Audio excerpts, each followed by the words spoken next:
चलो बच्चों, अब हम लोग देखेंगे जो आर्टिकल 19 के प्रोविजंस हैं, 19 के 1 का बी में। 19 के 1 का ए की हम लोगों ने बात की, अब 19 के 1 के बी को समझने की कोशिश करिए, बहुत इंपॉर्टेंट है।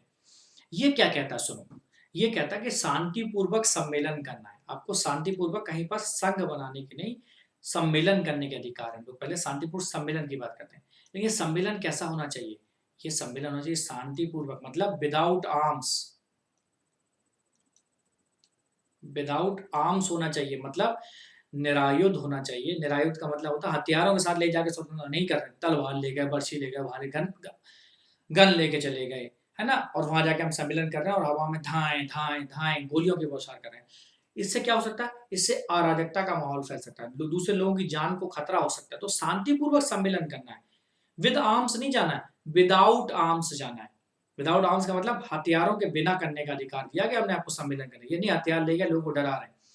इस अधिकार के कारण नागरिकों को सार्वजनिक सभा करने, ठीक है, या जुलूस निकालने की अनुमति दी गई, लेकिन ठीक है, इंपॉर्टेंट रखना, तो सार्वजनिक सभा हो सकती है, यहाँ पर जुलूस भी निकाल सकते हो आप, जुलूस कर सकते हो या फिर आप सार्वजनिक सभा कर सकते हो।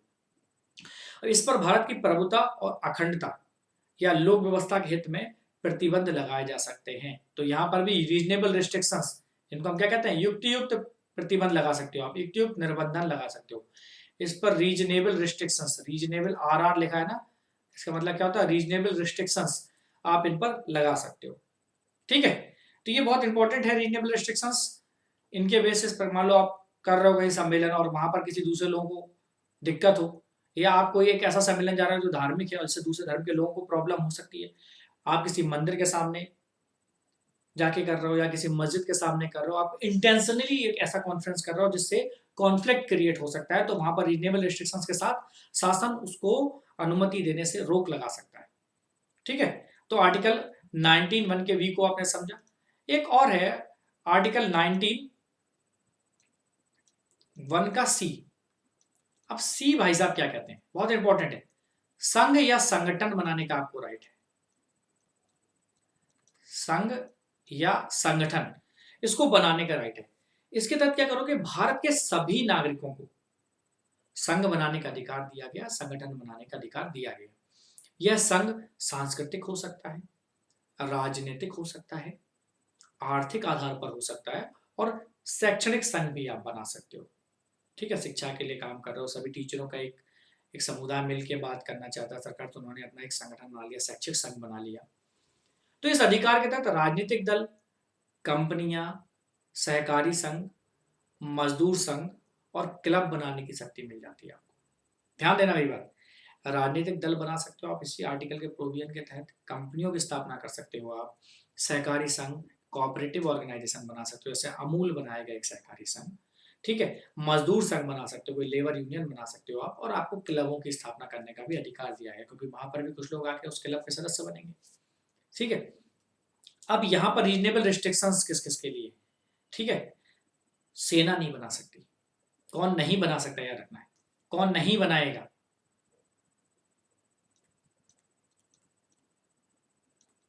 कौन नहीं बनाएगा, तो सेना नहीं बना सकती, सेना को ये राइट नहीं दिया गया, सेना नहीं बना सकती।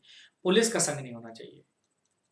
अब पता लगा पुलिस की जरूरत है, वहां पर किसी व्यवस्था को बनाए रखने के लिए पुलिस वालों ने संघ बना के एक अपना ही बना दिया कि भैया सुनो, संघ ने डिसाइड करा है कि हम लोग वहां पर प्रोटेक्शन नहीं देंगे, तो ये नहीं। ठीक है, तो सेना पुलिस को संघ बनाने का अधिकार है, लेकिन उस तरह से नहीं। हालांकि इन्हें केवल सांस्कृतिक संघ बनाने का राइट है, तो ये अगर बनाना है, सेना पुलिस अगर बनाएगी तो कौन सा बनाएगी, सांस्कृतिक, सांस्कृतिक संघ बना सकते हैं, पॉलिटिकल नहीं बना सकते। ठीक है, सांस्कृतिक संघ बनाने का अधिकार है, राजनीतिक संघ नहीं बना सकते। मोस्टली संघ राजनीतिक ही होते हैं, सांस्कृतिक संगठन बहुत कम बनते हैं सेना और पुलिस के द्वारा। इसलिए उन्होंने क्या कहा कि इनको नहीं दिए जाएंगे राइट्स, क्योंकि कभी भी सांस्कृतिक संघ भी हो सकता है कि पॉलिटिकल संघ में कन्वर्ट हो जाए, लेकिन सांस्कृतिक संघ बनाने की अनुमति देते हैं, और ये ध्यान देते हैं कि कहीं वो संघ पॉलिटिकल संघ में कन्वर्ट तो नहीं हो रहा है, इस चीज पर नजर रखी जाती है। ठीक है, सहकारी अधिकारियों जो अरे उनको हड़ताल का अधिकार पर एक डिसीजन आया था, सुनाते हैं हम आपको। क्या हुआ था, औद्योगिक विवाद अधिनियम पारित हुआ था। ट्रेड डिस्प्यूट एक्ट के तहत ट्रेड यूनियनों को कुछ निश्चित परिस्थितियों में हड़ताल करने का अधिकार दिया गया। अब वो हड़ताल करने का राइट कैसे, वैसे तो हड़ताल में हमने आपको क्या बोला कि हड़ताल क्या है, एक फंडामेंटल राइट का उल्लंघन है, हड़ताल नहीं करने दी जाती। लेकिन औद्योगिक विवाद अधिनियम के तहत, ठीक है, ट्रेड डिस्प्यूट एक्ट के तहत, याद रखना एक है ट्रेड डिस्प्यूट एक्ट, ये बड़ा इंपॉर्टेंट है, ठीक है, औद्योगिक विवाद अधिनियम इसको कहते हैं। इसके तहत ट्रेड यूनियनों को कुछ निश्चित परिस्थितियों में हड़ताल करने का राइट दिया गया है। हालांकि सुप्रीम कोर्ट ने सरकारी अधिकारियों के लिए कहा है कि जब संचार के अन्य सभी चैनल असफल हो जाएं, केवल तभी हड़ताल का अधिकार एक अंतिम उपाय हो सकता है। मान लो मैं कोई ट्रेड डिस्प्यूट एक्ट है, ठीक है, और अब वो व्यापारी लोग क्या करना चाहते हैं, या जो कर्मचारी लोग हैं वो मालिक से या सरकार से, कोई भी हो सकता है, मालिक से या सरकार से बात करना चाहते हैं, ठीक है, और सरकार बात करने को तैयार ना, वो उन्होंने हर संभव प्रयास कर लिया। अब वो क्या करें, तो वो क्या कर सकते हैं, तब वो हड़ताल के लिए जा सकते हैं। ऐसा ही अंतिम उपाय होगा, सुप्रीम कोर्ट ने कहा। अगर और कोई उपाय अवेलेबल है तो पहले उस पर डिस्कस होगा, ठीक है।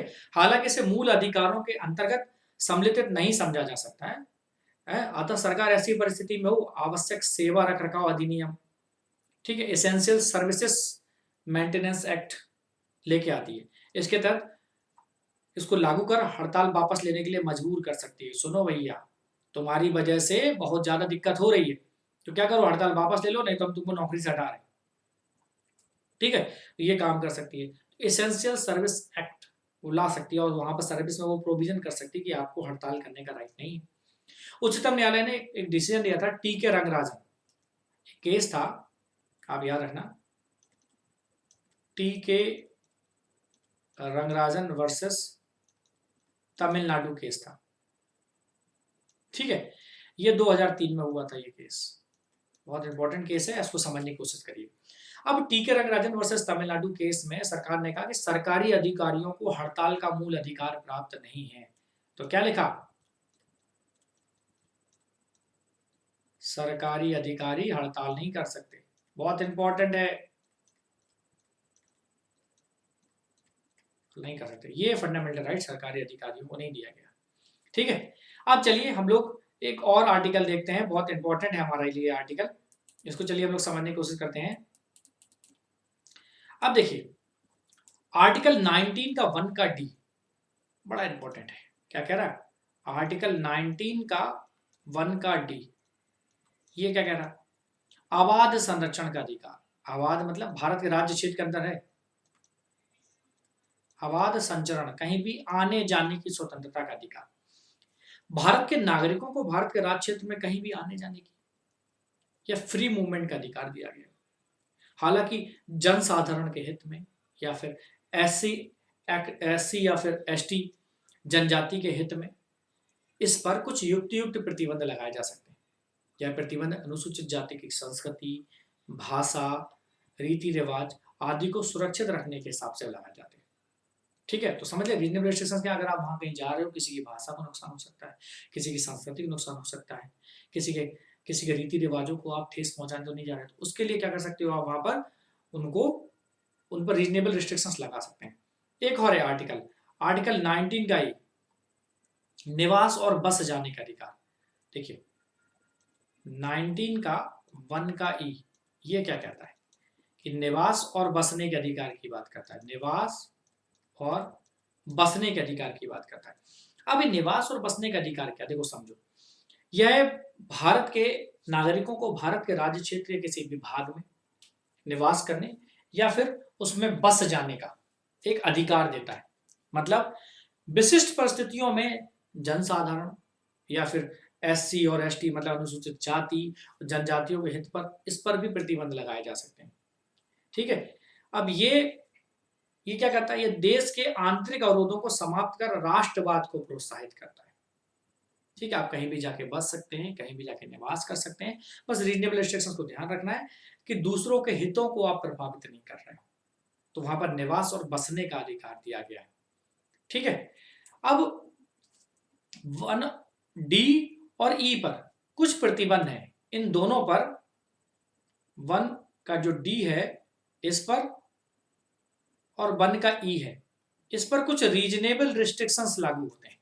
वो मैंने आपको बताया था, किसी संस्कृति को प्रभावित ना कर रहा हो।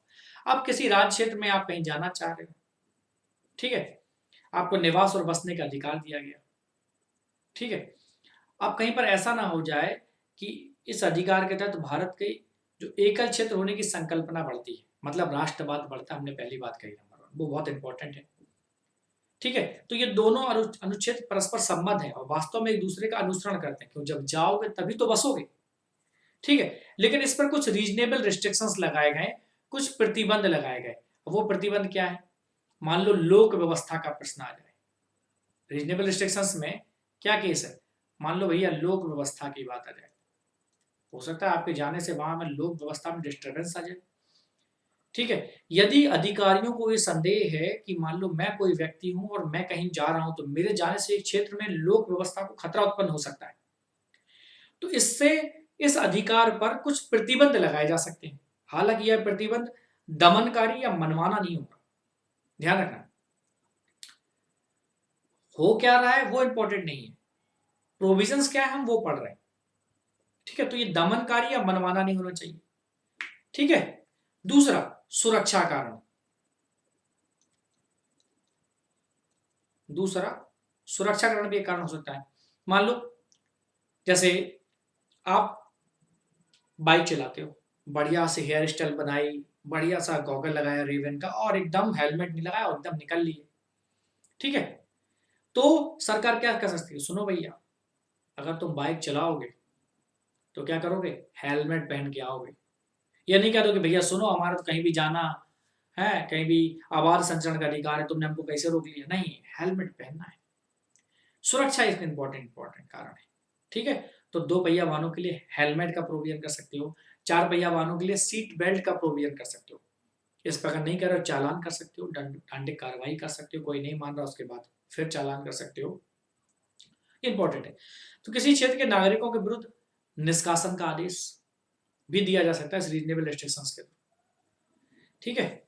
मानो कि वो कोई, अब मान लो मैं किसी एक क्षेत्र में गया और मैं उस क्षेत्र के निवासियों के लिए एक असामाजिक तत्व हो गया, मतलब मेरे वहां रहने से असामाजिकता बढ़ रही है। मतलब क्या? समाज को अपनी सामाजिकता खतरे में दिख रही है, समाज को ऐसा लग रहा है मेरे रहने से हमारे समाज के लोग प्रभावित हो सकते हैं, ठीक है। मेरे रहने से वहां पर कुछ जो सामाजिक मूल्य थे, ठीक है, वो प्रभावित हो सकती हैं। तो क्या कर सकते हैं?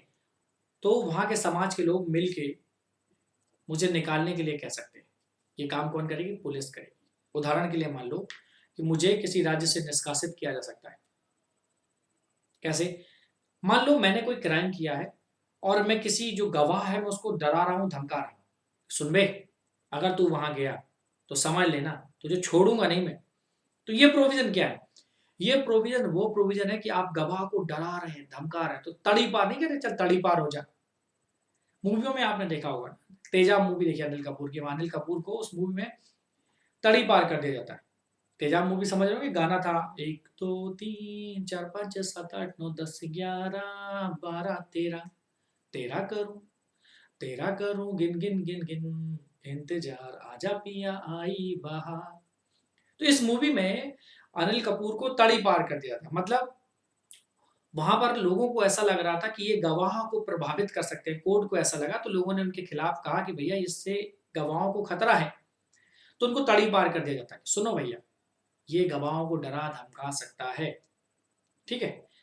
एक और रीजनेबल रिस्ट्रिक्शंस है, ठीक है, जैसे मैंने बोलता हूं कि तड़ी पार या सुरक्षा कारण की वजह से अनुसूचित जनजाति, एसटी हित, जो शेड्यूल्ड ट्राइब है, अनुसूचित जनजातियां, उनके हितों के संरक्षण के लिए भी किसी के आबाद संरक्षण को, निवास और बसने के अधिकार को प्रतिबंधित किया जा सकता है, ठीक है। तो यहां तक समझ में आया। अब हम लोग जो दूसरी इंपॉर्टेंट बात करने जा रहे हैं, बहुत इंपॉर्टेंट है, याद रखिएगा। 19(1) का एफ, अब ये है नहीं लेकिन समझना है क्यों नहीं है।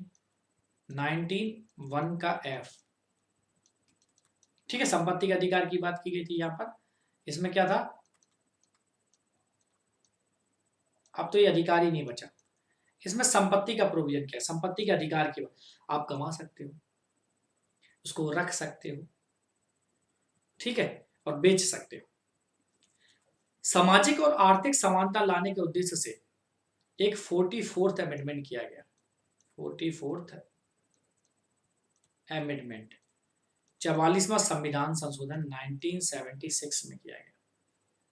और इसके तहत क्या किया गया, इसे मूल अधिकारों से रिमूव कर दिया गया, ठीक है, और इसे कहां लेके आ गए, 300A में सामान्य कानूनी अधिकार के तहत ले आए, ठीक है, ये बहुत इंपॉर्टेंट है। अब 19(1) का देखो, 19(1) का जी सोचो, एक और राइट है 19(1) का जी। अब ये भाई साहब क्या कर रहे हैं, इनको समझने की कोशिश करेंगे। इन्होंने कहा कि कोई वृत्ति, उपजीविका, व्यापार या कारोबार करने का राइट है आप, मतलब अपनी जीविका के लिए आप कोई व्यापार कर सकते हो, कोई कारोबार कर सकते हो। ये थोड़ी ड्रग्स बेचने लग जाए, ठीक है, जिस पर रोक लगाई गई आप वही काम कर रहे हो, और आप कह रहे हो कि नहीं भैया सुनो, ये तो हमारा फंडामेंटल राइट है, 119 के 1G में दिया गया। तो पुलिस क्या करेगी, डंडे से आपका स्वागत करेगी, ठीक है। मतलब भारत के सभी नागरिकों को कोई भी प्रोफेशन चूज करने का अधिकार है, कोई भी ऑक्यूपेशन करने का अधिकार है, कोई बिजनेस करने का अधिकार दिया गया। राज्य जनहित में इस अधिकार पर कुछ प्रतिबंध लगा सकता है, ठीक है। तो जीविका, व्यापार, ये आपको इसके तहत स्वतंत्रता मिलती है।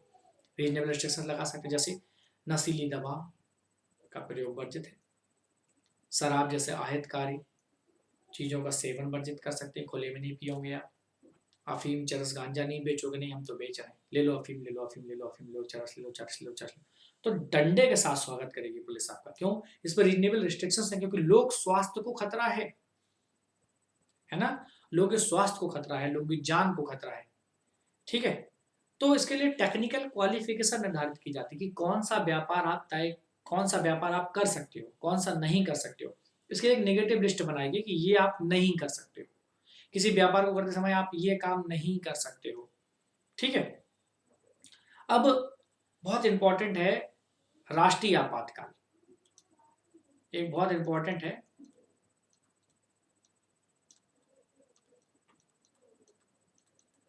राष्ट्रीय आपातकाल, जिसको आप बोलते हो नेशनल इमरजेंसी, ठीक है। अब राष्ट्रीय आपातकाल चल रहा हो, तब आप क्या करोगे, 19 के राष्ट्रीय आपातकाल के तहत 19 के कौन कौन से अधिकार हैं जो निलंबित हो जाएंगे। यदि आपातकाल की घोषणा हो गई, और खासतौर पर वह आक्रमण के आधार पर हुई, जब राष्ट्रीय आपातकाल की बात होती है तो पूरे देश में होती है, और उस समय क्या होता है, वह आक्रमण हो जाता है, कोई दूसरा देश आक्रमण कर देता है, या हम भी कर सकते हैं किसी दूसरे देश पर, तो अनुच्छेद 19 क्या हो जाता है, तो फिर क्या होता है, आर्टिकल 19 की सेवाएं समाप्त हो जाती हैं, आर्टिकल 19 निलंबित हो जाता है, और आपातकाल जारी रहने तक ये निलंबित रहता है, ठीक है। लेकिन ध्यान देना, अगर सशस्त्र विद्रोह है,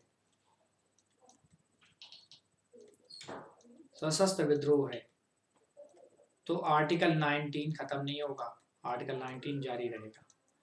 सशस्त्र विद्रोह होने पर आर्टिकल 19 को निलंबित नहीं किया जा सकता, ठीक है। तो आर्टिकल 19 के तहत जो भी अधिकार दिए गए वो केवल भारतीय नागरिकों को मिलते हैं, ठीक है, ये किसी विदेशियों को नहीं मिलते। ध्यान रखिएगा, आर्टिकल 19 राष्ट्रीय आपातकाल के केस में क्या होगा, इसका मतलब राष्ट्रीय आपातकाल मतलब बाहरी आक्रमण, ठीक है, राष्ट्रीय आपातकाल में बाहरी आक्रमण के केस में इसको क्या करेंगे, निलंबित कर सकते हो, आप इसको खत्म कर सकते हो, लेकिन तब तक ही रहेगा निलंबित जब तक कि राष्ट्रीय आपातकाल खत्म, जैसे ही राष्ट्रीय आपातकाल खत्म हो जाएगा ऑटोमेटिकली 19 आर्टिकल 19 अपने प्रभाव में वापस लौट आएगा, समझ गए। आर्टिकल 20 और 21 ऐसे आर्टिकल हैं जो राष्ट्रीय आपातकाल में खत्म नहीं होते, हम लोग पढ़ेंगे उसमें जब उनको देखेंगे, ठीक है। तो आर्टिकल 19 के तहत जो अधिकार दिए गए वो केवल भारतीय नागरिकों को दिए गए। तो दोस्तों, अगर आपको ये वीडियो अच्छा लगा हो तो इसे लाइक करना, शेयर करना, सब्सक्राइब करना बिल्कुल मत भूलें, और मैं आपको पूरा कोर्स बहुत ही सरल अर्थों में बहुत ही अच्छे तरीके से आपको यूट्यूब पर, हमारे एप्लीकेशन पर तो चल ही रहा है, हम यूट्यूब पर इसको कंप्लीट करा देंगे, ताकि आपको भविष्य में किसी भी कोचिंग के लिए नहीं जाना पड़े, और इतना अच्छा कंटेंट होगा आपको कि आप इंग्लिश मीडियम के बच्चों से किसी भी हालत में कम नहीं होंगे। तो दोस्तों, आप देख रहे हैं आशा ऑनलाइन एजुकेशन, बने रहिए और इस चैनल को सब्सक्राइब करते रहिए। नमस्कार, जय हिंद।